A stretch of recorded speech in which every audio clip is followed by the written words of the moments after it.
င်လယ်ရေအပြာရောင်နုနုလေးကိုအရင်လောင်းမယ်ငါးလေးကိုစောက်ထိုးထချလိုက်ပါမယ်အပေါ်ဆုံးမှာငါးလေးရှိရဲဆိုတော့ဒုတိယလွှာလေးမှာလက်ကလေးကရေကူးနေတဲ့ပုံလေးကိုဖော်ပါမယ်။ရှင်တော့ကျွန်မငါးလေးတွေပင်လယ်ရေမှော်ပင်လေးတွေစပြီးထည့်ပါပြီ။ဒါကြတော့ကျွန်မဒီလုတ်တဲ့ဗီဒီယိုမြိုက်ပေးဖြစ်လို့ပေါ့နော်။နောက်ဆုံးအနေနဲ့သူထက်ခိုင်းထားတဲ့ MDSN ဆိုတဲ့နာမည်လေးထည့်ပြီးတော့ကျွန်မကဒီရေမော်ပင်လေးတွေ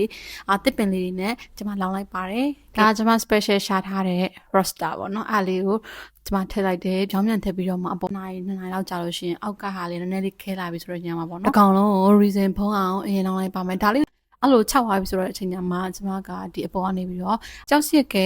အဖြူလေးတွေကြောက်စစ်ကအစ်စ်လေးထည့်ပြီးသွားဆိုတော့ဒီပင်လယ်ပြာနဲ့လိုက်တဲ့ကြောက်အပြာလေးတွေကိုကျဲထည့်လိုက်ပါမယ်ရှင်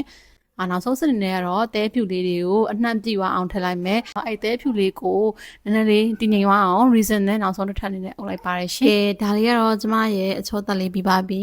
ပင်လယ်ရေအောက်ပုံစံလေးပေါ့နော်ဒါလေးကိုမိုးခွာပြပါမယ်ရှင်ကဲနောက်ဆုံးမိုးလေးခွာပါပြီရှင်မိုးခွာတဲ့ချိန်မှာလည်း၄ဘက်၄တန်လုံးကိုတစ်ခုချင်းစီခွာရတာပေါ့နော်ဒါကျွန်မအကုန်အချောလုပ်ပြီးတော့မှပြန်ခွာပြတဲ့ဗီဒီယိုလေးဖြစ်ပါတယ်ကျမရဲ့9ရက်လောက်လောက်ကင်ထားတဲ့ဒီ pyramid ပုံပင်လယ်ကမ်းခြေပုံလေးရပါပြီရှင်အရန်ကိုမှလှပတဲ့ပင်လယ်ရေမှော်လေးတွေတဲခုံလေးတွေလိတ်ကလေးတွေခနန်းလေးတွေရေနဂါးလေးတွေ roster ဆိုတဲ့အကောင်အကြီးကြီးပင်လယ်ငမန်းအစုံပေါ့နော်လုံးဝမှအနုစိတ်ဖြစ်အောင်ကျမထပ်ပေးထားတယ်